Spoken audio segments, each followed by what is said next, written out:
Hi అండి, welcome to my channel. ఎలా ఉన్నారు? అందరూ బాగున్నారని అనుకుంటున్నానండి. సో ఎవరైనా నా ఛానల్ని కొత్తగా చూసినట్టయితే ప్లీజ్ సబ్స్క్రైబ్ చేసుకోండి. దాని పక్కనే బెల్ బటన్ ఉంటుంది, అది కూడా క్లిక్ చేయండి. పొద్దున్నే నేను వ్లాగ్ స్టార్ట్ చేస్తున్నాను అనమాట. ఇది ఎర్లీ మార్నింగ్ కాదు, యాక్చువల్గా 8:30 అలా అయింది. నేను లిక్కుని ఆల్రెడీ స్కూల్లో దించేసి వచ్చేసాను.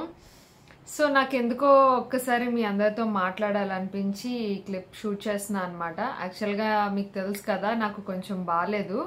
సో అయినా కూడా ఈరోజు నేను బ్లాగ్ చేద్దాం అనుకుంటున్నాను, ఎందుకంటే హైదరాబాద్ వెళ్తున్నాను కదా. సో అన్నీ ప్యాక్ చేయాలి అండ్ ఇంకా కొన్ని డ్రెస్సెస్ ఉన్నాయి, అవి నేను మీకు చూపించాలి. కొన్ని డ్రెస్సెస్ కాదు, యాక్చువల్గా 1 or 2 ఉన్నాయి. అంటే ఆల్రెడీ ఒకటి నేను జబంగ్లో ఆర్డర్ చేశాను, అది చూపించాలి. అండ్ నెక్స్ట్ ఒక శారీ నేను స్టిచ్ చేయించానండి, డ్రెస్ కింద స్టిచ్ చేయించాను, అది కూడా నేను మీకు చూపించాలి. అవన్నీ ఒక దగ్గర పెట్టాను ప్యాక్ చేద్దామని. సో ఈరోజు అందుకే వ్లాగ్ చేద్దాం అనుకుంటున్నాను. నేనైతే ఇప్పుడు వేడివేడిగా టీ తాగుతూ నాకు మీతో మాట్లాడాలనిపించి వచ్చానమాట.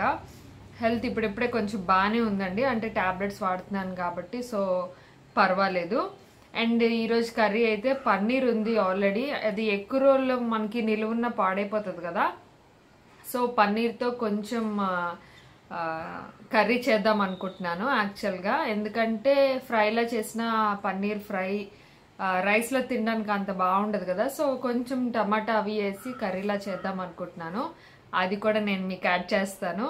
సో వ్లాగ్ అయితే చూస్తూ ఉండండి, మిస్ అవ్వద్దు.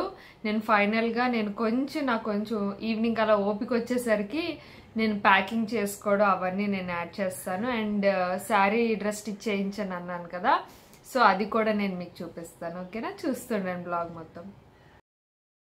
సో పన్నీర్ కర్రీకి ఫస్ట్ నేను tomatoes and green chillies paste చేసుకుంటున్నానండి. ఇక్కడ ఇది పేస్ట్ చేసుకుంటే మనకి మసాలా రెడీ అయిపోతుంది కాబట్టి ఈజీగా కర్రీ చేసేసుకోవచ్చు. అండ్ ఆనియన్స్ నేను చాప్ చేసుకొని ఉంచుకున్నాను, చాలా సింపుల్గా చేసేస్తున్నానండి, ఎందుకంటే ఎక్కువ ఓపిక లేదు కాబట్టి నేను ఎంత సింపుల్గా అయితే అంత సింపుల్గా చేసేసుకుంటున్నాను అనమాట. సో ఫస్ట్ అయితే ప్యాన్లో ఆయిల్ వేసుకున్నాను, ఆలివ్ ఆయిల్ యూస్ చేస్తాను, ఆల్రెడీ చాలామందికి తెలుసు. సో ఆయిల్ హీట్ అయ్యాక ఆవాలు, జీలకర్ర అండ్ శనగపప్పు, కొంచెం కరివేపాకు, మినపప్పు కూడా వేసుకుంటే బాగుంటుంది, బట్ మినపప్పు లేదనమాట, అందుకే వేయలేదు. అండ్ ఆ తర్వాత ఆనియన్స్ చాప్ చేసుకొని వేసుకుంటున్నాను. ఇవన్నీ కొంచెం బాగా ఫ్రై అయిపోయే వరకు ఉంచుకొని నెక్స్ట్ పసుపు, ఉప్పు వేసుకొని ఆనియన్స్ అన్నీ నేను ఫ్రై చేసుకుంటున్నాను అనమాట. కొంచెం త్వరగా మగ్గిపోతాయి కదా సాల్ట్ వేసిన తర్వాత. సో ఆనియన్స్ మగ్గిన తర్వాత అల్లం వెల్లుల్లి ముద్ద, జింజర్ గార్లిక్ పేస్ట్, అది కూడా ఫ్రై అయ్యాక కొంచెం ధనియాల పౌడర్, కొంచెం జీరా పౌడర్ అండ్ కొంచెం కారం అండ్ కొంచెం గరం మసాలా, ఈ మసాలాస్ అన్నీ యాడ్ చేసేసుకుంటున్నానండి. ఆనియన్స్లోనే యాడ్ చేసుకుంటే మనకి మసాలా బాగా రెడీ అవుతుంది అనమాట. సో నెక్స్ట్ నేను యాడ్ చేస్తున్నాను టమాటా ప్యూరీ, అదే tomatoes and green chillies paste చేసుకున్నాను కదా, ఆ పేస్ట్ యాడ్ చేస్తున్నాను అనమాట. ఇది కొంచెంసేపు మగ్గించుకోవాలి. సో ఇది ఇలా మగ్గుతూ ఉంటుందన్నమాట. ఒక 10 minutes మగ్గిన తర్వాత నేను పన్నీర్ కట్ చేసుకొని ఉంచుకున్నాను, అది యాడ్ చేసేసుకోవాలన్నమాట. సో ఇలా క్యూబ్స్గా కట్ చేసుకొని ఉంచుకున్నానండి. సో ఈ క్యూబ్స్కున్న పన్నీర్ మొత్తం నేను యాడ్ చేసేసుకుంటున్నాను ఇందులో. అండ్ దీన్ని మొత్తం ఒక 15 minutes కంప్లీట్ సిమ్లో మగ్గించుకుంటానండి. సో అందుకే థిక్ గ్రేవీ కింద వస్తుందన్నమాట, అప్పుడు రైస్లో కాంబినేషన్ బాగుంటుంది. సో చూసారు కదండి, ఇలా మగ్గిపోతుంది అనమాట. సో మీకు కన్సిస్టెన్సీ బట్టి చూసుకోవాలి. సో పన్నీర్ కర్రీ అయితే రెడీ అయిపోయింది. అండ్ పక్కనే రైస్ కూడా పెట్టేసుకున్నాను, అది కూడా అయిపోతుంది. సో హాయ్ అండి, ఇప్పుడైతే ఆఫ్టర్నూన్ అయిపోయింది, లంచ్ అయితే నేను చేసేసాను అనమాట. మీరు చూసారు కదా పన్నీర్ కర్రీ ఎలా ఉందనేది నా కామెంట్ సెక్షన్లో తప్పకుండా షేర్ చేసుకోండి. నేనైతే ఈరోజు పెద్దగా ఏం రెడీ అవ్వలేదు, చాలా సింపుల్ లుక్కే అనమాట. ఓన్లీ లిప్స్టిక్ ఒకటే రాసుకొని వచ్చేసాను, కాంపాక్ట్ రాసుకొని లిప్స్టిక్ అప్లై చేసుకుని ఉన్నాను. సో ఇంట్లో అయితే చాలా పనులు ఉన్నాయి, నేను లగేజ్ అవన్నీ సర్దుకోవాలి, హైదరాబాద్ వెళ్తున్నాను కదా. సో ఇప్పుడు నేనేం చేస్తున్నానంటే నేను ఒక చెక్ లిస్ట్ తయారు చేసుకుంటానండి. యాక్చువల్గా నేను ఎక్కడికైనా ఊరు వెళ్ళినా ఎక్కడికి వెళ్ళినా సరే నేను ఒక చెక్ లిస్ట్ మెయింటైన్ చేస్తాను. ఇంతకుముందు మెయింటైన్ చేసేదాన్ని కాదు, బట్ ఇప్పుడు మెయింటైన్ చేస్తాను. ఎందుకంటే బాబు ఉన్నాడు కాబట్టి కొన్ని కంపల్సరీ మనం మిస్ అవ్వకుండా పెట్టుకోవాలి కాబట్టి నేను ఇలా కొన్ని మెయింటైన్ చేస్తుంటాను. సో ఇలా రాసుకుంటానండి, హైదరాబాద్ చెక్ లిస్ట్ అని రాసుకుంటాను. మీ లిక్కు అలా ఎవరు సర్దాలో వాళ్ళ పేర్లు అవన్నీ రాసుకుంటాను. అండ్ ఇక్కడ ఫుడ్ అవన్నీ రాసుకున్నాను, ఏంటేంటి పెట్టాలి మొత్తం ఇలా చెక్ లిస్ట్ రాసుకుంటాను అనమాట. ఇలా ప్లాన్ చేసుకుంటానండి. నేను ఎక్కడికి ట్రావెల్కి వెళ్ళినా ఎక్కడికి టూర్కి వెళ్ళినా ఇలా ప్లాన్ చేసుకుంటాను.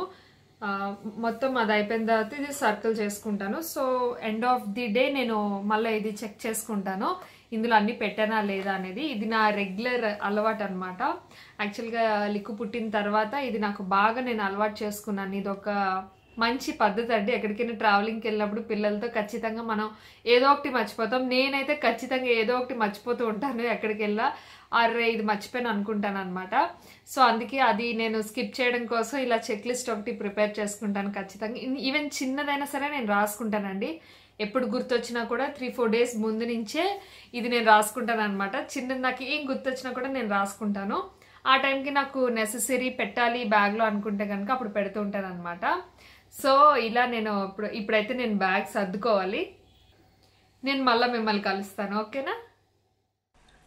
సూట్ కేసు బట్టలు నేను అన్నీ ఒక దగ్గరే పెట్టేసుకుంటానండి, ఎందుకంటే మళ్ళీ మర్చిపోతాను కదా అందులో పెట్టడం.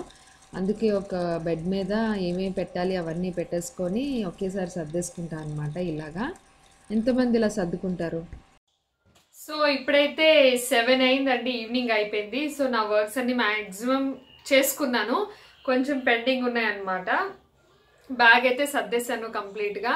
నేను ఒక డ్రెస్ చూపించాలనుకున్నాను కదా, అది చూపిస్తాను నేను మీకు. అండ్ దానికన్నా ముందు నేను ఒక నెయిల్ ఆర్ట్ చేసుకున్నానండి, ఇదన్నమాట. సో ఇది నేను క్రియేట్ చేసుకున్నాను నెయిల్ ఆర్ట్. చాలా సింపుల్ అండి, మెరూన్ కలర్ మీద ఫస్ట్ ఇది మెరూన్ కలర్ అప్లై చేశాను. ఎన్వైబి వాళ్ళది matte maroon colour nail colour అనమాట. ఇది మ్యాట్ అనమాట. దాని మీద నేను సిల్వర్ కలర్ అప్లై చేసుకున్నాను, ఒక లైన్ లాగా. ఐ హోప్ మీకు కనిపిస్తుందని నేను అనుకుంటున్నాను. సో ఇలా నేను క్రియేట్ చేసుకున్నాను అనమాట.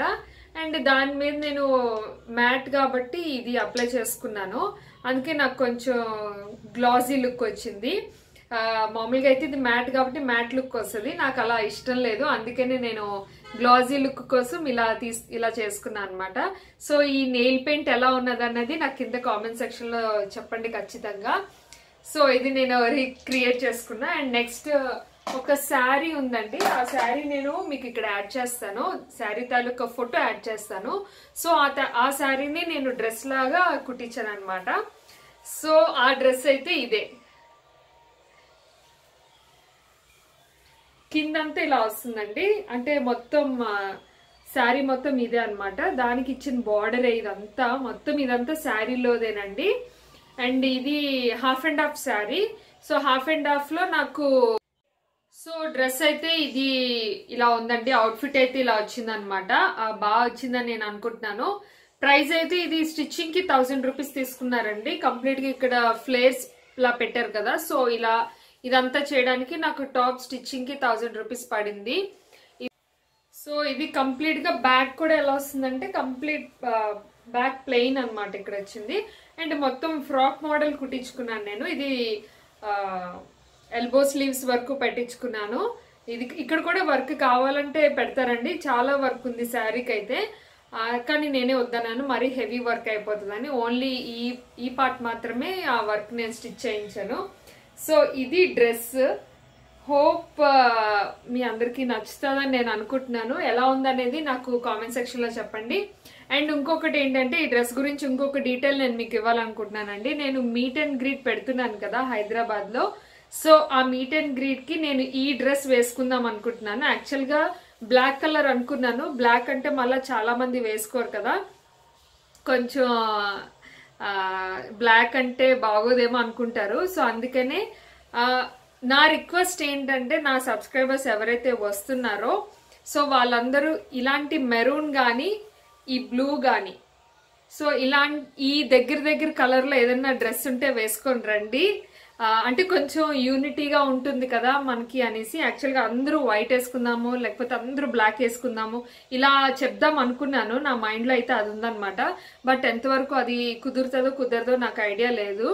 సో వైట్ అయితే వైట్ ఆ పిల్లలతో కష్టం అనుకుంటారు, బ్లాక్ అయితే అప్పసెక్కున అని అనుకుంటారు కదా. సో అందుకే నేను ఈ రెండింటి మధ్యలో కన్ఫ్యూజ్ అయ్యాను అనమాట.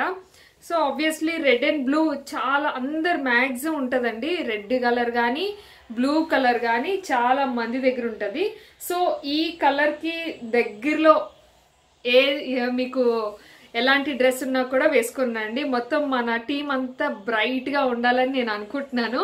అందుకనే dark maroon colour or dark blue colour ఈ దగ్గరలో ఏదైనా డ్రెస్సెస్ ఉంటే వేసుకొని రండి. ఇది నా రిక్వెస్ట్ మాత్రమే, లేదంటే మీ ఇష్టం, ఏది వేసుకున్నా మీ ఇష్టం. జస్ట్ ఇది నా ఒక రిక్వెస్ట్ అంతే. అంటే అందరూ ఒక యూనిటీగా కలుద్దామని నాకు అనిపించింది, ఎందుకో నాకు ఈ ఐడియా వచ్చింది అనమాట. సో ఇష్టం అండి 100%, ఇది నా రిక్వెస్ట్ అంతే. లేకపోయినా ఏం పర్వాలేదు, ఏం ప్రాబ్లం లేదు. జస్ట్ ఉంటే వేసుకోండి, లేకపోయినా ఏం పర్వాలేదు. నేను ఒక డిఫరెంట్గా అనుకున్నాను అంతే.